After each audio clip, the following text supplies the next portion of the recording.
അതെ, ചിക്കൻ കയ്യിലുണ്ടെങ്കിൽ എടുത്തോളൂ കേട്ടോ. നമുക്കൊന്ന് മലായി തവ ചിക്കൻ റെഡിയാക്കി എടുക്കാം. അതിനായിട്ട് ഞാനൊരു പാത്രത്തിലേക്ക് ഒരു അര ബൗള് തൈര്, അര ബൗള് തന്നെ ഫ്രഷ് ക്രീം, അതേപോലെ ജിഞ്ചർ ഗാർലിക് പേസ്റ്റ്, ഒരു 3/4 ടീസ്പൂണോളം കുരുമുളക്, 1 ടീസ്പൂൺ മല്ലിപ്പൊടി, 1/4 ടീസ്പൂൺ നല്ല ജീരകം, 1/4 ടീസ്പൂൺ പെരുംജീരകം, 1/4 ടീസ്പൂൺ ഗരം മസാല, ഒരു 400 ഗ്രാം പിന്നെ ചിക്കനാണ് ഞാൻ എടുത്തിരിക്കുന്നത് കേട്ടോ. എന്നിട്ട് ഉപ്പിട്ട് കൊടുക്കുക പാകത്തിന്.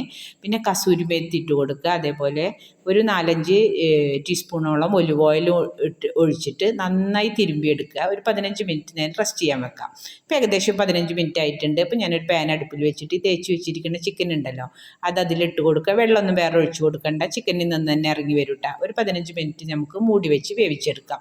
ഇപ്പം ഏകദേശം 15 മിനിറ്റ് ആയിട്ടുണ്ട്. അപ്പോൾ ലോ ഫ്ലെയിമിലാക്കിയിട്ട് അതിലേക്കൊരു 4-5 ഡ്രോപ്സ് ചെറുനാരങ്ങ, അതേപോലെ ചീസ്, മൊസറല്ല ചീസ് ഉണ്ടെങ്കിൽ അത് ഇട്ട് കൊടുക്കുക. എൻ്റെ കയ്യിൽ സ്ലൈസാണുള്ളത്, ഞാൻ അതാണ് ഇട്ട് കൊടുത്തിരിക്കുന്നത്. ചില്ലി ഫ്ലെക്സ്, അതേപോലെ 2 പച്ചമുളക് അരിഞ്ഞത്, മല്ലിയില ഇട്ട് കൊടുത്തിട്ടൊരു 5 മിനിറ്റ് നേരം ഒന്ന് ഹൈ ഫ്ലെയിമിലിട്ടിട്ടൊന്ന് തിളപ്പിക്കുക. അപ്പം നമ്മളെ ചിക്കൻ റെഡി ആയിട്ടുണ്ട് കേട്ടോ. സൂപ്പർ ടേസ്റ്റാണ് കേട്ടോ. ചെയ്യാത്തവരൊക്കെ ചെയ്ത് നോക്കിക്കോളെ. സബ്സ്ക്രൈബ് ചെയ്യാത്തവരൊക്കെ ഒന്ന് സബ്സ്ക്രൈബ് ചെയ്ത് സപ്പോർട്ട് ചെയ്യണം. ഇൻഷാ അല്ലാഹ് അടുത്ത വീഡിയോ ആയിട്ട് കാണാം.